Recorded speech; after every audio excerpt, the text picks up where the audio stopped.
मधु मधुबन वालों को विशेष चांस है। मनसा को विश्व कल्याणकारी वृत्ति में शक्तिशाली बनाने का अर्थात विश्व सेवा का मुख्य केंद्र मधुबन है। मधुबन में आए हुए मेहमानों की मनसा वाचा कर्मणा सेवा के साथ साथ रूहानी अव्यक्त वातावरण बनाने की सेवा का विशेष चांस है। ओम शांति दीदी, एक्सप्लेन कर दो प्लीज कुछ। ओम शांति। हाँ जी, ग्रुप 4 बाबा आज मधुबन के बारे में बता रहे हैं हम सभी को। पहले तो हम सभी मधुबन निवासी हैं, भले ही अपने अपने घर में हम सब रह रहे हैं। तो बाबा बता रहे हैं कि मधुबन निवासी भाग्यशाली आत्माओं से बाबा मिले हैं और मधुबन निवासियों की महिमा आज दिन तक भी भक्त भी गा रहे हैं और ब्राह्मण भी गाते हैं। तो मधुबन धरती की जो महिमा है, तो ग्रुप 4 में से सभी बताएंगे कि मधुबन धरती की क्या महिमा है, क्यों महिमा है उस धरती की, बताएंगे ग्रुप 4 से। ओम शांति दीदी। दीदी, मधुबन के नाम से ही, मधुबन पे जाने से ही, वहाँ की भूमि पर की प्रत्यक्षता होते ही मन में ना एक आध्यात्मिक अनुभूति, एक सुंदर सा ऑरा ही चेंज हो जाता है दीदी।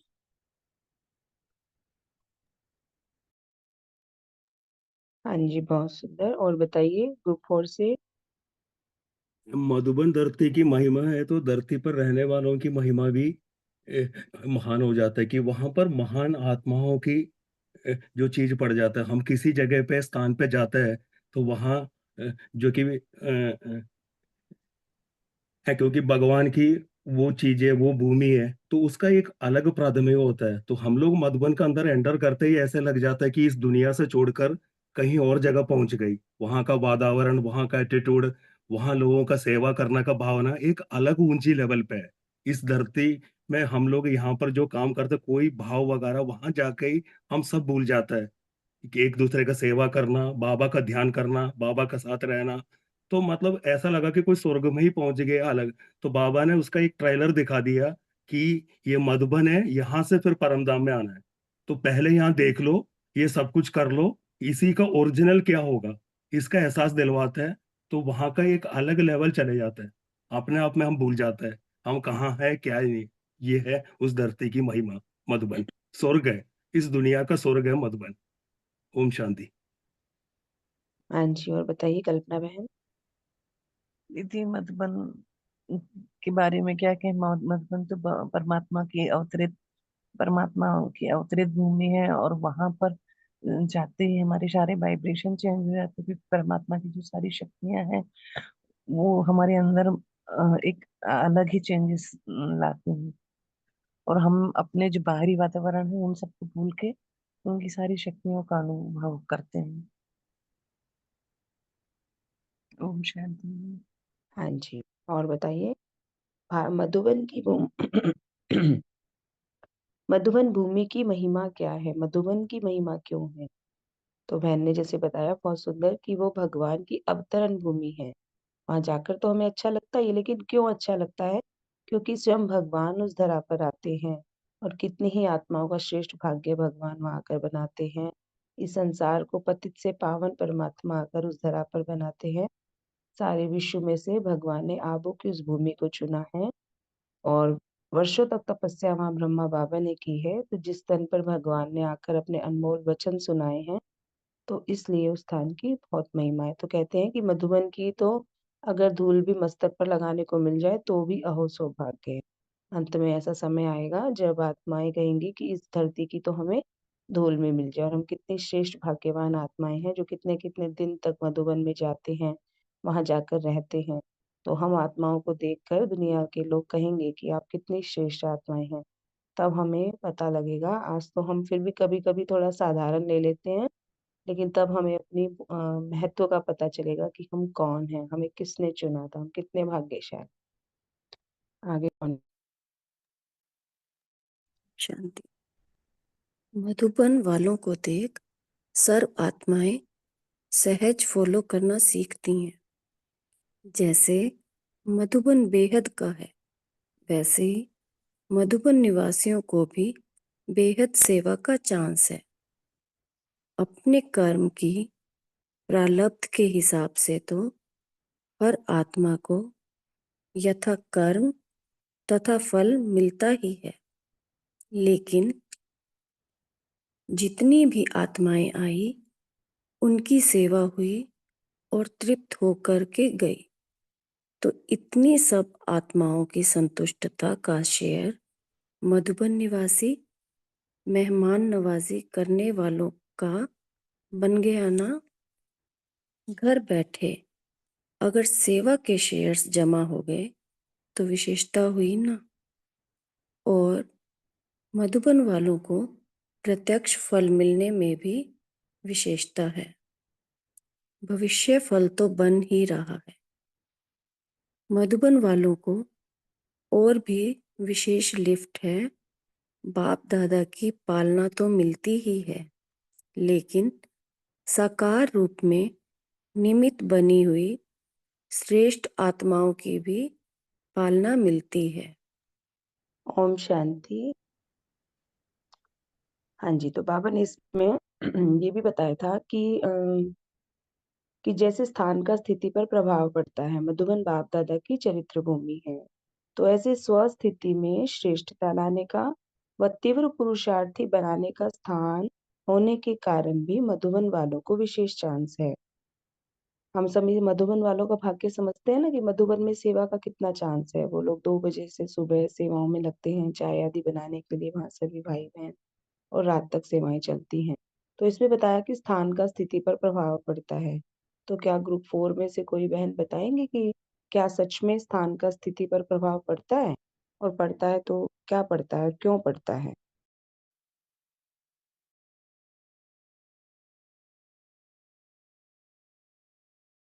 मंजू बहन, आप बताएंगे ग्रुप 4 से कि स्थान का हमारी स्थिति पर प्रभाव कैसे पड़ता है? जी, बिल्कुल प्रभाव पड़ता है। जैसे अगर नेगेटिव वातावरण होता है, तो हमारे संकल्प भी वैसे होने लग जाते हैं, हमारी स्थिति भी बहुत डाउन हो जाती है। ऐसे ही अगर मधुबन जैसे बाबा की कर्म भूमि है, चरित्र भूमि है, अवतरित भूमि है, तो वहाँ का भी हमारी स्थिति पर बहुत असर पड़ता है। वहाँ जैसे तपस्या भूमि है, तो वहाँ जाकर हम आत्माओं को भी तपस्या का ही संकल्प रहता है कि कितना हो सके यहाँ से भरपूर होकर जाए। तो ये तो सच है ही कि वातावरण का बहुत प्रभाव पड़ता है हमारी स्थिति पर। ओम शांति। हाँ जी, बहुत सुंदर बताया बहन ने। और कोई बताएंगे? दीदी मैं ग्रुप 8 से बोल सकती हूँ। हाँ जी, बोलिए।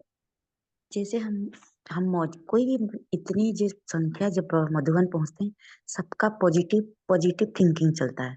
तो पॉजिटिव थिंकिंग चलने का वहाँ का वातावरण बहुत शुद्ध हो जाता है। और जहाँ भगवान आते हैं, और जैसे दीदी मेरा अनुभव है, मैं भी जैसे मेरा ये हाथ का ऑपरेशन हुआ था, तो वहाँ मैं रोटी सेवा में हमेशा जाती थी। तो मेरा ऐसे पट्टी लगाना पड़ता था। तो मैं पट्टी लेकर गई थी, मेरे को रोटी बेलना पड़ेगा, रोटी की सेवा है। तो फिर मैं जब वहां पहुंची तो मुझे मुझे बिल्कुल मेरा दर्द गायब हो गया, मुझे लगाना ही नहीं पड़ा। तो जैसे वहाँ पूरा बाबा भगवान आते हैं, और पूरा अपने किसी का फोन आने से भी फोन में बात करने का मन नहीं होता, क्योंकि यहाँ हम एक मिनट वेस्ट नहीं करना चाहते हैं समय को। सिर्फ भगवान के याद ध्यान में रहेंगे, और मधुबन में हम एक सेकंड भी वेस्ट नहीं करना चाहते हैं। और जितने भी सबका पॉजिटिव संकल्प चलता है, और पॉजिटिव संकल्प चलने के कारण वहाँ का वातावरण और अच्छा हो जाता है। तो बाबा जहाँ आते तो वहाँ तो सब रहेगा अच्छा ही अच्छा। ओम शांति। हाँ जी, ओम शांति। बहुत सुंदर बहन ने एक्सपीरियंस भी बताया। हम सभी ने भी अनुभव किया है। जब हम बाबा के सेवा केंद्र पर कोई भी सेवा करते हैं, तो घर में फिर भी हमें कई बार अनुभव होता है कि हमें ये शरीर की कोई भी व्याधि है जो डिस्टर्ब कर रही है, लेकिन बाबा के घर जाकर वो व्याधि कहाँ चली जाती है, तो वो तो हमें बिल्कुल भी अनुभूति नहीं होती उसकी। और कितनी ही बुजुर्ग माताओं को हम देखते हैं, ट्रेन में भी जा रही होती हैं, वो तीसरा थर्ड फ्लोर उनको वो मिलता है सोने के लिए, ऊपर वाला बेड, उस पर भी चढ़ जाती हैं। और भंडारे में भी सभी बुजुर्ग माताएं घर में हम 60-70s में सोचने लगते हैं कि भई हम बुज़ुर्ग हो गए हैं या हमसे कुछ नहीं हो पा रहा है। लेकिन वहाँ 90-90 वर्ष की भी माताएँ इज़िली सेवाएँ कर रही हैं, कौन चला रही है? परमात्म शक्ति और बच्चों का बाबा के प्रति प्यार और स्पेशली उस स्थान के वाइब्रेशंस, तो इसीलिए स्थान का स्थिति पर बहुत प्रभाव पड़ता है। और वैसे भी हमने वाइब्रेशंस देखे, आप मंदिर में जाइए वहाँ के वाइब्रेशंस अलग हैं और आप किसी क्लब में चले जाइए या मैरिज हॉल में चले जाइए, तो हर स्थान का स्थिति पर प्रभाव पड़ता ही है। तो इसीलिए ही हमें अपने घर का वायुमंडल भी फिर कैसे बनाना चाहिए? क्या हम अपने घर के वायुमंडल को भी मतलब शुद्ध और सात्विक बनाएँगे तो जैसे घर में क्या होता है सारे दिन हमारे व्यर्थ या नेगेटिविटी का हो जाता है क्योंकि सभी आत्माएँ अगर ज्ञान में नहीं हैं, अगर एक आत्मा ज्ञान में चल रही हैं और बाकी सबका टोटली एनवायरनमेंट जो है वो नेगेटिविटी और व्यर्थ का हो जाता है। उससे क्या होता है जब हम सेंटर पे जाते हैं, सुबह मुरली सुनते हैं, तो बाबा जो-जो शिक्षाएँ देते हैं हमें वहाँ बहुत अच्छा भी लगता है और हम तभी संकल्प भी करते हैं, हाँ जी बाबा, हम ये ज़रूर करेंगे। कल बाबा ने मुरली में एक बात स्पेशल बोली थी, क्या किसी को याद है ग्रुप 4 कल बाबा ने क्या बोला था? बाबा ने कहा था, कितनी बार तुम्हें समझाते हैं पर तुम बाप की मत पर नहीं, माया की मत पर चलते हो। क्या बाबा ने एक बात बताई थी, कोई बताएँगे? जी, बाबा ने कहा था रात को सोते समय, कुछ भी हो जाए रात को सोते समय आधा घंटे कम से कम बाबा को याद करोगे तो याद करने से तो आपकी सारी परेशानियाँ, दुःख, समस्याएँ समाप्त हो जाएँगी और खुशी, आनंद का अनुभव होगा। हाँ जी बहन, बहुत सुंदर, बिल्कुल राइट, बाबा ने यही बोला था। तो हैंड रेज़ करेंगे कल किस-किस ने बाबा की इस आज्ञा का पालन किया था सभी ग्रुप से? किस-किस ने बाबा की इस बात को याद रखते हुए तभी बाबा को येस बोला कि बाबा हम आज से शुरू करेंगे, वेरी गुड। वेणु भाई जी, विभा बहन, रेणुका बहन, दामिनी बहन, पुष्पा बहन, तनु बहन, निधि बहन, निशा बहन, मंजू बहन, ज्योति बहन, रेखा बहन, रेणुका बहन, वसुधा भाई सॉरी वसुधा बहन जी, कनिका बहन, बहुत सुंदर। बहुत सारे जी, जी, जी। बाबा के बच्चों ने तो बाबा के इस को फ़ॉलो भी किया और बाकी सबने भी ज़रूर कोशिश की होगी या फिर आज हुँ, से वो फ़ॉलो करेंगे, कल हो सकता है कोई रीज़न रहा हो जो नहीं कर पाए होंगे। तो इस तरीके से हम बात कर रहे थे, बहुत सुंदर। कि हमारे घर के वाइब्रेशंस तो उसके लिए हम ऐसा कर सकते हैं कि हम ज़्यादा से ज़्यादा बाबा की क्लासेस अगर पॉसिबल हो तो घर पर सभी लोग जैसे चले गए हैं हस्बैंड भी, बच्चे भी, तो हम बाबा की अव्यक्त वाणी अपने घर में ज़रूर चलाएँ। एक दिन शिवानी दीदी की क्लास कर रहे थे, तो बहुत अच्छी बात उन्होंने बताई। उन्होंने कहा कि कभी ऐसे नहीं कहो कि मेरे घर के लोग जो हैं वो ज्ञान में नहीं चलते। हम कह देते हैं बस मैं ही ज्ञान में चलती हूँ और कोई नहीं चलता। उन्होंने कहा नहीं, बोले आप अपने घर में खाना बनाते हुए स्पेशली अव्यक्तवाणी चलाइए और वो जो आपकी अव्यक्तवाणी बाप-दादा की आवाज़ में है, चाहे वैसे भी है, वो एक-एक जो शब्द के वाइब्रेशन है ना, वो आपके भोजन में जा रहे हैं, जो आप बना रहे हो। तो और वो भोजन घर की सभी आत्माएँ खा रही हैं, तो आप ये कैसे कह सकते हो कि हमारे घर की आत्माएँ ज्ञान में नहीं चलती हैं? जब आप उनको आत्मिक स्वरूप में भी देख रहे हो, उन घर में ज्ञान मुरली भी चल रही है, तो ऐसा नहीं ये हो सकता है कि अभी उनका पार्ट नहीं है, लेकिन वो आत्माएँ भी ज्ञान में ज़रूर चलेंगी। तो उन्होंने बताया तो इस तरीके से हम अपने घर के वाइब्रेशंस को चेंज कर सकते हैं, बाबा के गीत आदि द्वारा या जो भी है, तो उससे काफ़ी फ़र्क पड़ता है। अपने समय को इधर-उधर वेस्ट ना करके देखें कि घर में कोई नहीं है, तो हम अच्छे-अच्छे गीत या स्पेशली अव्यक्तवाणी और साकार मुरली भी चलाकर छोड़ें, भले ही रूम में कोई भी ना हो, भले ही घर में सुनने वाला भी कोई ना हो। हम भी किधर इधर-उधर काम में बिज़ी हों, लेकिन ये सोच के आप मोबाइल को चलाकर छोड़ दीजिए कि मेरे घर की सभी आत्माएँ बैठ के मुरली सुन रहे हैं। बस हमारी ये भावना ही उन सभी तक भी ये पहुँचा देगी बाबा की मुरली और उसके अलावा घर का वायुमंडल और आस-पास का वायुमंडल भी चार्ज हो जाएगा। आगे देखते हैं। बाप-दादा की पालना तो मिलती ही है, लेकिन साकार रूप में निमित्त बनी हुई श्रेष्ठ आत्माओं की भी पालना मिलती है, तो डबल पालना की लिफ्ट है और बना बनाया सब साधन प्राप्त होता है।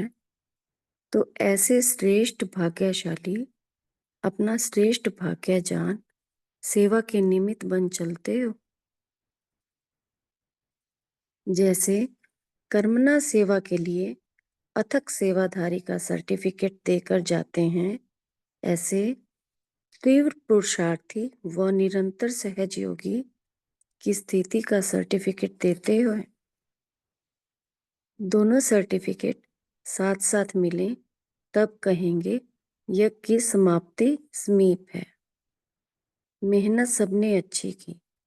रात दिन जिन्होंने सेवा के कार्य में अपना तन मन और शक्तियों का खजाना लगाया, ऐसे बच्चों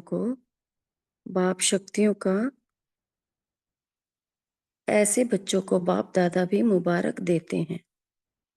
त्याग वालों को भाग्य नेचुरल खुशी के रूप में और हल्केपन की अनुभूति के रूप में उसी समय ही प्राप्त होता रहता है। इस निशानी से हर एक अपने रिजल्ट को चेक कर सकते हैं कि कितना समय त्याग और निष्काम भाव रहा, निमित्तपन का भाव रहा या बीच बीच में और भी कोई भाव मिक्स हुआ। चेक कर आगे के लिए चेंज कर देना। यह है चढ़ती कला का विशेष पुरुषार्थ। हाँ जी, ओम शांति। तो बाबा ने कहा कि मधुबन वालों को विशेष लिफ्ट है, बाप दादा की भी पालना मिलती है और साकार रूप में जो निमित्त दादियां बनी हुई हैं उनकी भी पालना मिलती है। और बाबा ने बताया कि मधुबन वालों को विशेष सेवा का चांस है, क्योंकि इतनी सभी आत्माओं की वो सेवा करते हैं, वो सब फिर तृप्त होकर जाते हैं। इतनी सब आत्माओं की संतुष्टता का शेयर मधुबन निवासियों को मेहमान नवाजी करने वालों का बन जाता है। तो बाप दादा की भी पालना मिलती है और बना बनाए फिर बाबा ने कहा आगे कि ऐसे श्रेष्ठ भाग्यशाली, श्रेष्ठ भाग्यजान सेवा के निमित्त बन चलते हो। जैसे कर्मणा सेवा के लिए अथक सेवाधारी का सर्टिफिकेट देते जाते हैं, ऐसे तीव्र पुरुषार्थी व निरंतर सहज योगी की स्थिति का सर्टिफिकेट देते हैं। बाबा पूछ रहे हैं मधुबन निवासी के लिए उनसे कि आप सभी को डबल पालना भी मिलती है और आपका भाग्य भी बनता है, ऐसे भाग्यशाली अपने को समझकर चलते हो तो अथक सेवाधारी का तो सर्टिफिकेट मिल जाता है। लेकिन बाबा कह रहे हैं दो और सर्टिफिकेट बाबा ने कहा, कौन कौन से? तीव्र पुरुषार्थी और निरंतर सहजयोगी की स्थिति का सर्टिफिकेट। तो बाबा उनसे पूछ रहे हैं ऐसा मिलता है आपको?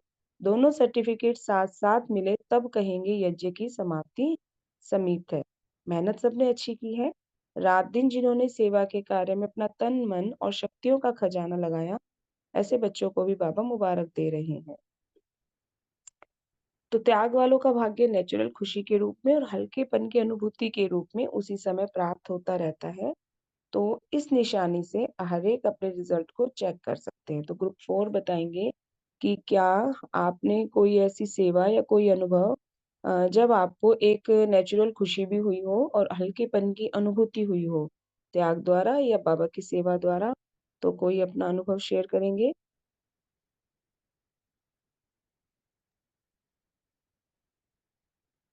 या किसी भी ग्रुप से कर सकती है कोई स्पेशल अपना अनुभव।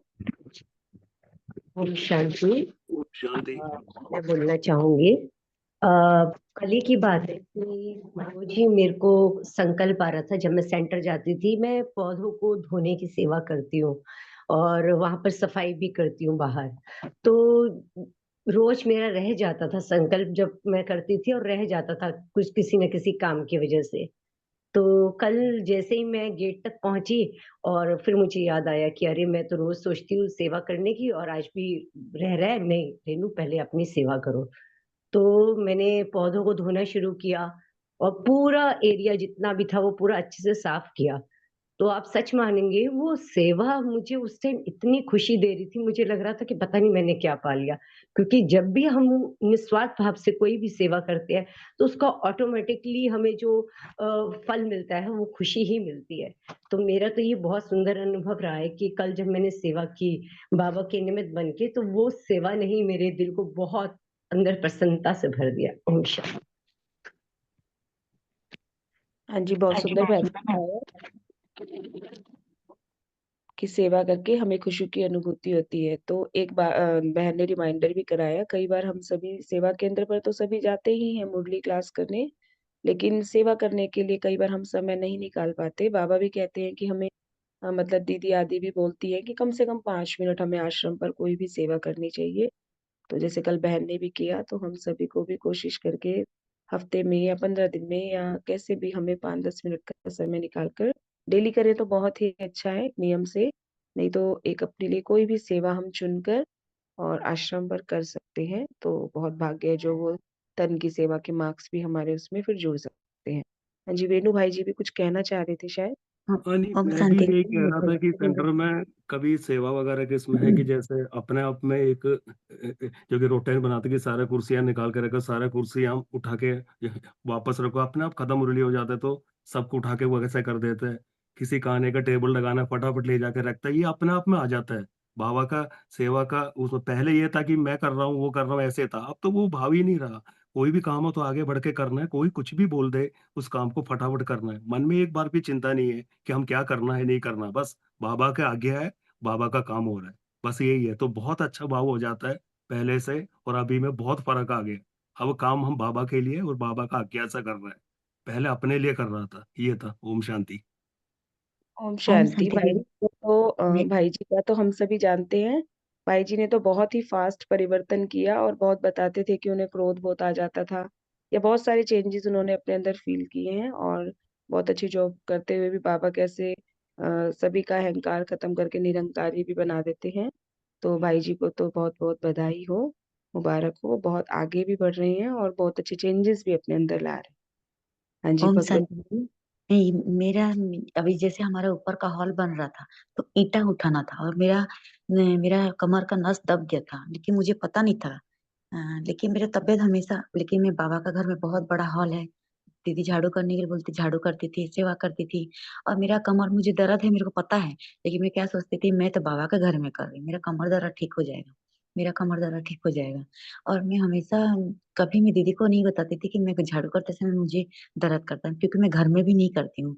और मैं लेकिन बाबा के घर में करूंगी, झाड़ू भी करूंगी, पोछा भी करूंगी, ईंटा भी उठाऊंगी, जो भी बोलेंगे मैं करूंगी। और वजन चीज उठाती हूँ तो मुझे दर्द करता है, तब भी मैं उठाती थी। मैं तो करूंगी बाबा के घर में। और बाबा देख रहे हैं, मैं अपना तकलीफ नहीं बताऊंगी, बताऊंगी तो मुझे नहीं कराएंगे। मैं तो बाबा के घर में मुझे बहुत खुशी होती, इतनी खुशी होती थी, इतनी खुशी होती थी, जिसका कोई मतलब, जिसका अंदाजा भी मैं नहीं लगा सकती, इतना खुशी। फिर मुझे कहते हैं ना, जैसे हम बाबा, अपना अपना सेवा अनुसार उनको फल मिलता है। फिर जब मैं माउंट आबू गई, तब फिर मुझे बाबा के घर में, सूरज भाई के घर में 2 दिन तक खाना बनाने का उनको सेवा मिला। तो मैं सोची कि बाबा सबको अपना फल देते हैं। देखो, मैं इतना बीमार पड़ते हुए बाबा घर में सेवा करी, जो आज मुझे बाबा के घर में सूरज भाई के लिए खाना बनाने का सेवा मिला। इतनी खुशी हुई, मेरा सारा दर्द गायब हो गया। और उनको मैं अपने हाथों से 2 दिन तक उनको सेवा में बनाकर खिलाई, अपने सामने। इतनी खुशी, इनको दृष्टि वृत्ति सारा मुझे मिला। उन्होंने मैं बिना चप्पल पहने खड़ी थी तो मुझे अपना अपना चप्पल भी मुझे पहनने के लिए दिया, कि बहन ठंडी में खड़ी हो। ऐसे लगा मुझे, मैं वो जैसे रामायण में दिखाया ना, कि राम ने अपना जैसे कठौ दिया तो भरत ने पहना। मुझे लगा कि मैं भरत बन गई। वो इतना खुशी, आज मैं वो 2 साल हो गया, मैं भूल नहीं पा रही हूँ। इतना खुशी हुई, इतना खुशी। कहते हैं ना, सच्चे मन का, सच्चे दिल पर भगवान राजी होते हैं। आज उसका फल मुझे मिल गया, मेरे लिए। धन्यवाद। बहुत सुंदर। तो कितने अनमोल रत्न हमारी क्लास में है, इस तरह के एक्सपीरियंसेस हमें शेयर करने चाहिए। एक्स्ट्रा माइक ऑफ कीजिएगा प्लीज। हम्म। राजेश भाई जी बोल रहे हैं। जी। ओम शांति। हाँ जी। मधुबन का एक अनुभव है, वो सुनाता हूँ। एक बार हम सेवा पे गए हुए थे, तो सेवा तो चाय बनाने की मिली थी, सुबह 2 बजे उठ के चाय बनानी थी। पर भाई ने कहा कि अगर किसी को कोई एक्स्ट्रा सेवा भी आती है तो वो भी करनी है, तो वहाँ कर सकते हैं। फिर उस भाई ने हमें चाय को छोड़ करके कूलर ठीक करने की सेवा में लगा दी। जून का टाइम था, बहुत गर्मी होती थी और गर्मी में भाग भाग के सेवा करनी पड़ती थी। तो सुबह से ही सेवा चालू हो जाती थी, रात को 11 बजे तक सेवा रहती थी। तो ऐसे सेवा करते थे, बीच बीच में और दिन में कमरों की सफाई भी करनी होती थी, चादरें चेंज करनी होती थी, और टॉयलेट वगैरह साफ करने के लिए आते थे, तो उनके साथ भी सफाई भी करवानी होती थी। तो बहुत सेवाएं थी। तो एक बार उस भाई ने कहा कि ये जो बोतल वगैरह छोड़ जाते हैं, बच्चे आते हैं ना कमरों में, बोतल छोड़ जाते हैं और चीजें छोड़ जाते हैं, तो ऐसे एक वो कचरे का बहुत बड़ा वो बोरा भरा हुआ था, खूब बड़ा बोरा था। तो 2-3 बोरे थे, उन्होंने कहा ये बोरे छोड़ के आने हैं। तो एक दे अभिमान उस समय आया कि क्या हम यहाँ कचरा उठाने के लिए आए हैं, और बड़ा अजीब सा लग रहा था, मना भी नहीं कर पा रहे थे, लेकिन क्या करें। तो भाई ने देखा हम 2 भाई थे, तो कुछ ऐसा आया तो उन्होंने कुछ नहीं बोला और बोले मैं गाड़ी बुला रहा हूँ, ये छोड़ के आना है। और गाड़ी बुलाई और उसके बाद फिर कहते चलो, और साथ में खुद भी गए। तब मुझे लगा कि देखो इतना बड़ा भाई है, पूरे डिपार्टमेंट का इंचार्ज है, और ये भी हमारे साथ कर रहा है, तो हमें भी करना चाहिए ना। तो उस समय एक भावना इमर्ज हुई कि अपना जब घर होता है, कोई प्रोग्राम होता है, कुछ भी होता है, तो हम सारा काम करते हैं या नहीं करते, या ये छोड़ देते हैं कि ये नहीं करना, ये नहीं करना। सब कुछ करते हैं, घर में कचरा भी उठाते हैं, टॉयलेट भी साफ करते हैं, सब कुछ करते हैं। तो अगर यहाँ ये फेंक के आना है, तो ये कौन फेंकेगा, ये तो सब सेवाधारी ही करते हैं। तो वहां से एक अपनेपन की भावना पैदा हुई कि कुछ भी काम करना है सेंटर पे, तो अपना समझ करके करना है। और कुछ भी ABCD जो भी दिखाई दे जाए, तो ये नहीं कहना कि ये नहीं हुआ, ये नहीं हुआ। अगर हमें लगता है कि अपना घर है, तो उसको उठा करके खुद कर देना है काम। तो अपना समझ करके अगर हम करते हैं, तो सेंटर पे भी उसी हिसाब से रिटर्न भी हमें मिलता है। और हमारे वेणु भाई जी तो कमाल के हैं। ये तो हमारी सेंटर से हैं, तो मैंने देखा है 1 साल में ही, इनको कुछ भी कह दो, एक तो बिल्कुल देह अभिमानी है, और बहुत प्यार इनके अंदर है, बहुत दिल की शुभ भावना है। जो भी काम कह दो हमेशा तैयार रहते हैं और दिल से करते हैं। ओम शांति। हाँ जी, बहुत सुंदर, कितने सुंदर सुंदर एक्सपीरियंसेस सभी सुना रहे हैं। रेणुका बहन ने सुनाया, भागवती बहन ने सुनाया, कैसे उन्होंने कमर के दर्द में भी सेवा की और उन्हें सुंदर सेवा का चांस मिला सूरज भाई के लिए। और राजेश भाई जी ने बहुत सुंदर एक्सप्लेन किया। तो हम सभी आत्माएं कैसे सेवाओं के लिए मोटिवेट हो रही है कि कैसे सभी भाई बहन कर रहे हैं। तो सभी बधाई के पात्र भी हैं और कितने अनमोल रतन हमारे बीच में हैं। तो ऐसे ऐसे एक्सपीरियंसेस हमें जरूर शेयर करने चाहिए, ताकि सभी आत्माओं को पता चले। नए भी बाबा के बच्चे इस ग्रुप में हैं, तो ताकि सभी सीख भी सकते हैं। हाँ जी, आगे करते हैं कंटिन्यू। ओम शांति। दूसरी बात, एक विशेष गुण सबको सदा और सहज धारण हो, जैसे कि मेरा निजी गुण है। जब वह निजी बन जाता है तो कशिश नहीं करनी पड़ती है।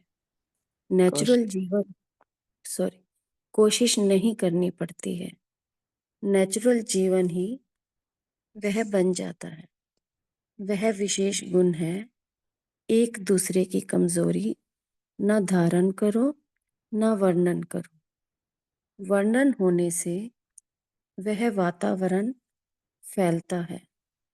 अगर कोई सुनाए भी तो दूसरा शुभ भावना से उससे किनारा कर ले।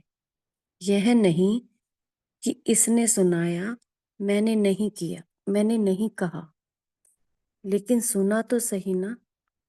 जैसे कहने वाले का बनता है, सुनने वाले का भी बनता है। परसेंटेज में अंतर है, लेकिन बनता तो है ना।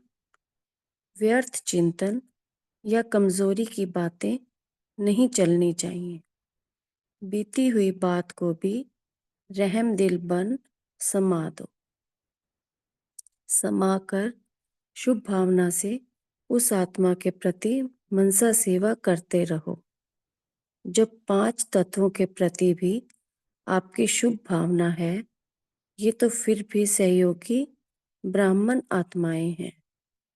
भले संस्कार के वश कोई उल्टा भी कहता, करता या सुनता है, लेकिन आप उस एक को परिवर्तन करो। 1 से 2 तक, 2 से 3 तक, ऐसे व्यर्थ बातों की माला की दीपमाला ना हो जाए। हाँ जी, यह ओम गुण शांति। हाँ जी, अभी तक मधुबन निवासियों की महिमा पर मुरली चल रही थी। अब बाबा ने दूसरी बात पर जो धारणा की टॉपिक है, धारणा का पॉइंट बाबा हमें सिखा रहे हैं। तो बाबा इसमें बता रहे हैं कि एक विशेष गुण जो हम सभी को धारण करना है, जो मेरा निजी गुण बन जाए, तो हमें कोशिश भी ना करनी पड़े और नेचुरल बन जाए। वो विशेष गुण बाबा ने क्या बताया कि एक दूसरे की कमजोरी ना धारण करो, ना वर्णन करो। हम जब संबंध संपर्क में आते हैं, बाबा ने आत्मिक स्मृति की भी हमें पाठ याद पक्का कराया है, लेकिन अभी भी वो कहाँ है, हमारा पक्का नहीं हो पाया है। और हम ब्राह्मणों में भी और घर परिवार में भी क्या करते हैं, कमजोरी को देख लेते हैं और फिर देखने के बाद क्या करते हैं, उसका वर्णन भी कर देते हैं। फिर बाबा कहते हैं कि वर्णन होने से वो वातावरण फैलता है। पहले तो हमें इन बातों की नॉलेज ही नहीं थी कि अगर हम किसी की कमजोरी बता रहे हैं, ये तो थोड़ा लगता था कि नहीं करनी चाहिए या पाप लगता है, इस तरीके से सोच लेते थे। लेकिन एक वाइब्रेशंस भी फैल रहे हैं या उस आत्मा को भी वो संस्कार और पक्का हो रहा है, मतलब वो आत्मा और कमजोर हो रही है, ये सब चीजों की नॉलेज नहीं थी, बाबा ने दी है। तो बाबा कह रहे हैं कि उसको फिर हमें कैसे ठीक करना है कि अगर कोई सुनाए भी तो दूसरा शुभ भावना से उससे किनारा कर ले। हमें कोई बता रहा है, फोन पर बता रहा है या आसपास में कोई भी, अब तो खैर बाबा के बच्चे इधर उधर बैठकर तो खैर व्यर्थ की बातें नहीं करेंगे किसी से भी, लेकिन फिर भी ऐसा कोई कॉल आ जाता है कई बार, या कोई इतना नियर वाला होता है, नियर डियर होता है, जो कर देता है किसी का व्यर्थ चिंतन, और हम उसे मना नहीं कर पाते कि भाई कैसे इसको मना करें, भी आप ये सब नहीं बोलो। तो बाबा लेकिन हमें क्या शिक्षा दे रहे हैं कि अगर कोई सुनाए भी ना, तो दूसरा शुभ भावना से उससे किनारा कर ले। उसको कैसे भी करके हम उसे थोड़ा सा कि बहन हमें इस तरह से बातें नहीं करनी चाहिए।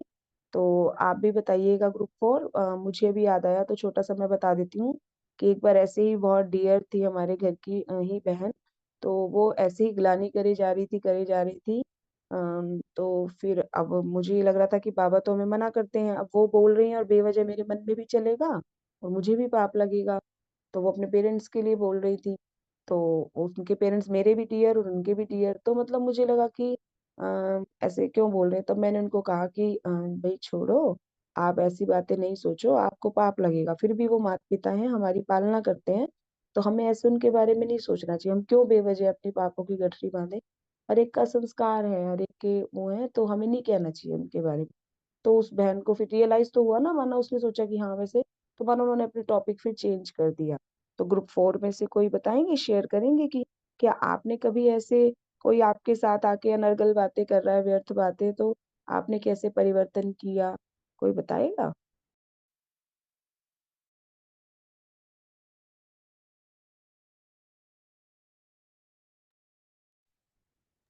ओम शांति दीदी। हाँ दीदी जी। हम क्या करते हैं जैसे कि सुनते हुए भी नहीं सुनते। हम अपनी स्थिति को ऐसे करते हैं कि जैसे कि कभी भी, क्योंकि कुछ आत्माएं ऐसी होती हैं ना, बहुत उनके संस्कार बहुत हार्ड होते हैं कि ऐसे कि वो चेंज इन, हम बहुत कोशिश करते हैं उनको मीठा मीठा बोल के, प्यारा प्यारा बोल के उनको चेंज करने की, लेकिन वो नहीं होती ना, तो फिर हम उनको सुनते हुए भी नहीं सुनते हैं। तो ये भी हमने किया। और कई आत्माएं ऐसी होती हैं कि अपने लॉस की या किसी की भी इधर-उधर की बात करते हैं, तो हम उनको ना उनका सही रास्ता दिखाते हैं। उनको हम ये बताते हैं कि ये उनकी ना कार्मिक अकाउंट है तुम्हारे साथ।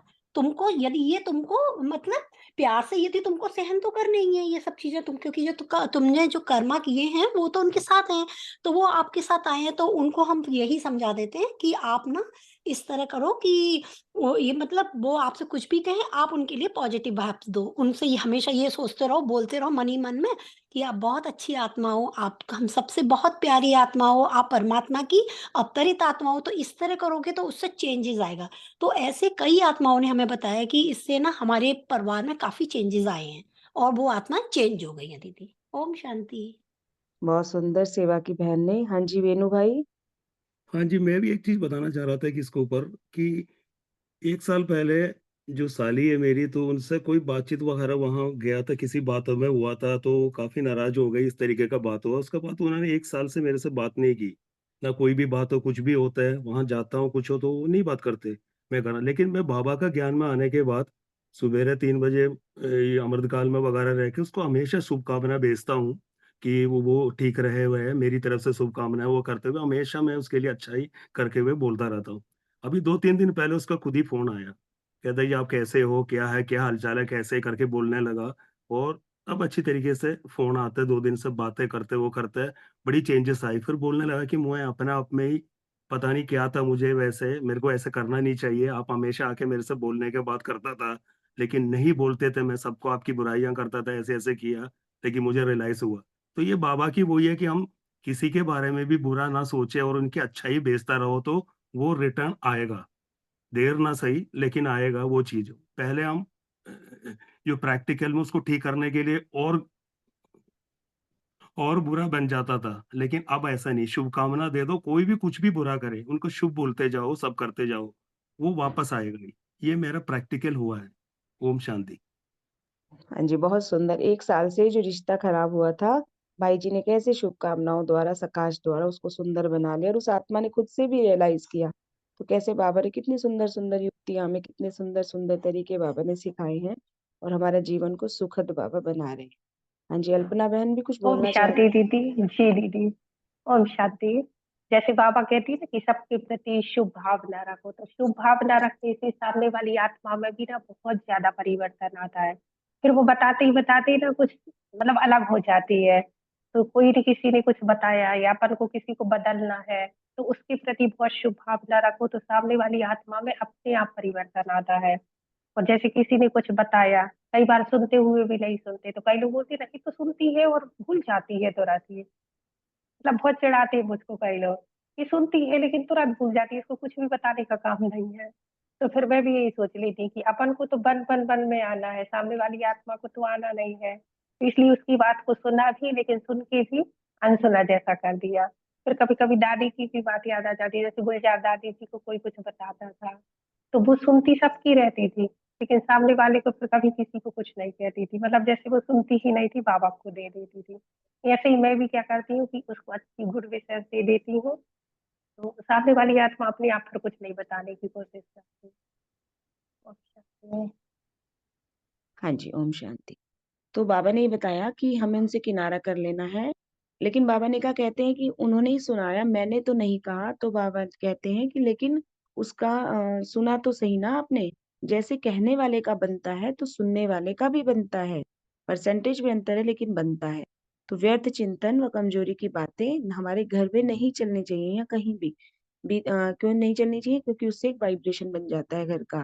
इसीलिए सेंटर पर जाकर हमें क्यों अच्छा लगता है? क्योंकि सेंटर पर जो है वो व्यर्थ की बातें, नेगेटिव बातें नहीं होती हैं। वहाँ सारा दिन ही ज्ञान, योग का ही जो है वो एक वातावरण रहता है। इसीलिए वहाँ जाते ही हमें बहुत अच्छा लगता है और योग भी 1 सेकंड में हमारा लग जाता है। क्यों? क्योंकि वहाँ व्यर्थ नहीं है। तो ऐसे ही हमें अपने घर में जितना हो सके व्यर्थ और नेगेटिविटी की बातें नहीं करनी है। और बीती हुई बात को भी रहमदिल बन समा दो। किसी की भी कोई बात है ना, तो उस आत्मा के प्रति रहम रखते हुए, कोई बात नहीं, वो आत्मा तो ज्ञान में नहीं है, मैं तो ज्ञान में चलती हूँ ना। तो ऐसा सोच के हमें उस पर रहम करके उसकी बात को समाना है और उस आत्मा की जिसके प्रति बात की जा रही है, उसकी भी बात को हमें अपने मन में समा लेना है। बाबा एक बात और भी बहुत अच्छी बताते हैं, अभी याद आई, कि जैसे मान लिया मेरी कोई गलती है, तो मैं अपनी गलती का वर्णन नहीं करूँगी ना हर एक को कि मुझसे गलती हो गई या मेरे अंदर तो ये कमजोरी, हम कभी वर्णन नहीं करते। लेकिन दूसरे की कमजोरी, दूसरे की गलती का वर्णन हम सबके आगे करेंगे, घर परिवार में भी। तो बाबा ने कहा कि जैसे अपनी गलती का वर्णन नहीं करते हो, तो दूसरे को भी अपनी गलती समझकर, दूसरे की गलती को भी अपनी गलती समझकर उसका वर्णन नहीं करना है। और अभी एक ही मुरली में अभी जस्ट भी पढ़ा था कि भी जैसे हमें किसी भी आत्मा से किनारा नहीं करना, मतलब ये सोच के कि आत्मा सुधरने वाली नहीं है, इनको कितना ही कह लो। स्पेशली घर परिवार में गृहस्थियों को ये चीज़ें बहुत आती हैं कि स्वभाव संस्कार में टकराव, तो उनसे किनारा ना करें कि सुधरने वाले तो है नहीं, इन्हें कहाँ तक कहें। बाबा ने कहा नहीं, इन्हें भी तो साथ लेकर चलना है ना। जो आत्मा ज्ञान में, कई बार घर में 2 लोग होते हैं, तो ब्राह्मण आत्मा के साथ भी हमारे संस्कारों का टकराव आता रहता है। तो नहीं, उसे भी बाबा ने कहा साथ लेकर चलना है, यही तो संस्कारों की रास है ना, तो वो हमें करते चलना है। तो शुभ भावना से उस आत्मा के प्रति मनसा सेवा करते रहो। बाबा कहते हैं जब 5 तत्वों के प्रति भी हम शुभ भावना रखते हैं, बाबा ने विश्व की हर आत्मा के प्रति कहा, तो वो आत्मा भी तो सहयोगी ब्राह्मण आत्माएं हैं जिनकी हम ग्लानि कर रहे हैं। तो भले संस्कार के वश कोई भी कोई उल्टा कर्म कहता है, सुनता है, करता है, लेकिन आप उस एक को परिवर्तन करो, अपनी उस आदत को परिवर्तन करो। हमें किस आज हम पक्का करेंगे, सभी चैट बॉक्स में भी लिखेंगे, आज अपने मन में पूरे दिन इस संकल्प को साथ रखेंगे, एक की समझकर, एक चाबी की तरह, कि बस सारा दिन इस चीज को याद रखना है कि मुझे आज से किसी की भी कमजोरी को ना धारण करना है, ना वर्णन करना है। कम से कम आज पूरे दिन में 10 बार अपने आप को ये बात रिमाइंड कराएंगे हम सभी। और फिर बाबा ने कहा 1 से 2 तक, 2 से 3 तक ऐसे व्यर्थ बातों की माला की दीपमाला ना हो। अब मान लिया मैंने आपकी कमजोरी एक तो आप उन किसी दूसरे को बता दी, फिर दूसरे से तीसरे को वो चली गई, तो उस आत्मा की जो कमजोरी थी, एक तो उसको वाइब्रेशन मिल रहे हैं, पक्की होती जा रही है। दूसरा ये कि उससे उस आत्मा के मन में भी उस आत्मा के प्रति क्या हो गया, नेगेटिव भर गया, तो मैं दोषी बन गई दूसरी आत्मा के मन में उस आत्मा के प्रति नेगेटिव भरने की, ये भी एक पाप का बोझ हो गया। तो बाबा कहते हैं ऐसे व्यर्थ बातों की दीपमाला ना बन जाए, तो ये गुण हम सभी को धारण करना है। हाँ जी, पढ़िए बहन आगे। ओम शांति। यह गुण धारण करो, किसी का सुनना सुनाना नहीं है, लेकिन समाना है। सहयोगीपन मनसा से या वाणी से उनको भी आगे बढ़ाना है। होता क्या है, एक का मित्र होता, उसका एक का फिर दूसरा मित्र होता, दूसरे का फिर तीसरा होता। ऐसे व्यर्थ बातों की माला बड़ा रूप लेकर चारों ओर फैल जाती है। इसलिए इन बातों का अटेंशन। अच्छा, मधुबन के पांडवों की यूनिटी की भी विशेषता है। पूरी सीजन निर्विघ्न चले तो निर्विघ्न भव के वरदानी हो गए ना। सेवा की सफलता में सब पास हैं। सेवा नहीं करते लेकिन मेवा खाते हो। सर्व ब्राह्मण परिवार के आशीर्वाद के अधिकारी बनना, यह मेवा खाया या सेवा की। ओम शांति। शुक्रिया बाबा, शुक्रिया बहन, आपका बहुत अच्छे से एक्सप्लेन किए। हाँ जी, तो बाबा ने आगे क्या बताया। बाबा ने कहा कि इसलिए हमें इन बातों का टेंशन देना है। और मधुबन के पांडवों की यूनिटी की भी विशेषता है, कितनी यूनिटी से वो सब चलते हैं। तो पूरी सीजन निर्विघ्न चले तो निर्विघ्न भव के वरदानी हो गए। तो बाबा ने कहा कि हमें निर्विघ्न होकर चलना है, और स्पेशली इस बात का जरूर ध्यान रखना है कि हम कभी भी दूसरे के लिए भी विघ्न स्वरूप ना बने। मेरी कोई भी संकल्प, बोल, कर्म, मेरी चाल चलन ऐसी ना हो जो मेरे कारण से दूसरी आत्मा के लिए कोई विघ्न क्रिएट हो, या सेवा केंद्र के लिए हम कभी विघ्न रूप ना बने। जैसे कि सपोज कीजिए निमित दीदी ने कोई भी सेवा या किसी भी कारण से हमें नहीं पूछा, कोई सेवा हुई और दीदी ने हमारा नाम नहीं लिया, तो अब हम दीदी के लिए फिर उसमें व्यर्थ वातावरण बना रहे हैं, दीदी ने हमसे नहीं कहा या ये नहीं हुआ, तो उससे क्या हुआ, हम दीदी के लिए क्या बन गए, विघ्नकारी आत्मा बन गए ना। तो उनके लिए उनको मतलब विघ्न आएगा, फिर वो उनको संकल्प पहुंचेंगे, फिर उन्हें वो सब क्लियर करना पड़ेगा, सारे एटमॉस्फेयर खराब होगा, फिर इतने संकल्प चलेंगे, फिर क्लास में डिस्कशंस होंगे। तो मतलब अपने हर एक स्टेप को हमें ध्यान से चलना है कि कम से कम मैं तो हमेशा कभी भी समस्या स्वरूप ना बनूं, किसी के लिए भी हमेशा समाधान स्वरूप बनकर चलूं।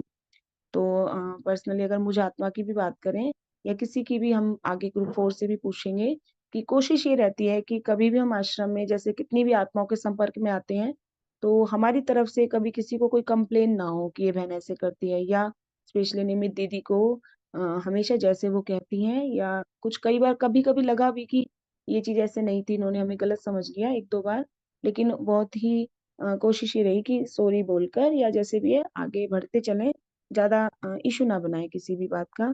तो क्या ग्रुप 4 में किसी का ऐसा कोई एक्सपीरियंस है कि हम कैसे निर्विघ्न खुद भी रहें और दूसरों को भी निर्विघ्न बनाएं?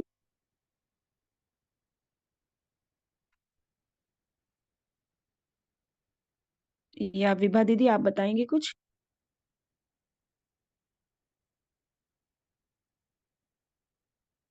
विभा दीदी शायद नहीं बोल पाएंगे। और कोई?